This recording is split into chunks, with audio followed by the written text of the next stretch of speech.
এই মুহূর্তে আমাদের প্রবাসী নিয়ে একটা টপিক নেব, আমার ভাই মোহাম্মদ জসিম চৌধুরী। ভাইয়া, আমি আপনার কাছে কিছু জানতে চাই। ভাই প্রবাসে এসে আমি প্রচুর ধোকা খেয়েছি, কি বলবো।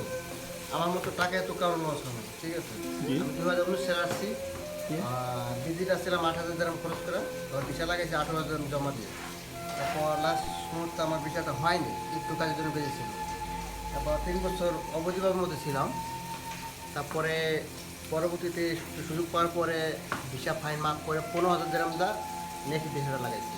তাহলে কত 24 আর 15 কত দিরহাম খরচ হয়ে গেছে। তারপরে এখন আবার অলরেডি ভিসা আবার সামনে লাগার লাগবে, তো মেস শেষ নভেম্বরে আবার 8,000 দিরহাম লাগবে। তো এলাকার লোক কি বলবে যে বিদেশে কি পয়সা ছিল এটা, এই হলো আমার প্রশ্ন।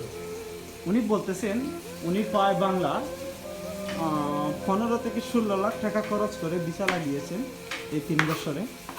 দেখেন আসলে ভাই, আপনারা যে টাকা দিয়ে প্রবাস আসতে চান, এই টাকাটা দিয়ে দেশে কোনো একটা জিনিস বিজনেস করেন, ফ্যামিলির সাথে থাকবেন, এনজয় করবেন, আনন্দ করবেন। প্রবাসটা হচ্ছে শুধু প্রবাস না, এটা তো একটা জেলখানা। কিন্তু সবাই বুঝে না, সবাই তো জানে আমরা কি প্রবাসী, টাকার মেশিন। আসলে কিন্তু আমরা টাকার মেশিন না রে ভাই। আমরা প্রতিনিয়ত টেনশনে থাকি, চিন্তা করে থাকি ফ্যামিলি নিয়ে, নিজের ভবিষ্যৎ নিয়ে, কিন্তু অবশেষে কী পাচ্ছি আমরা? অবহেলা।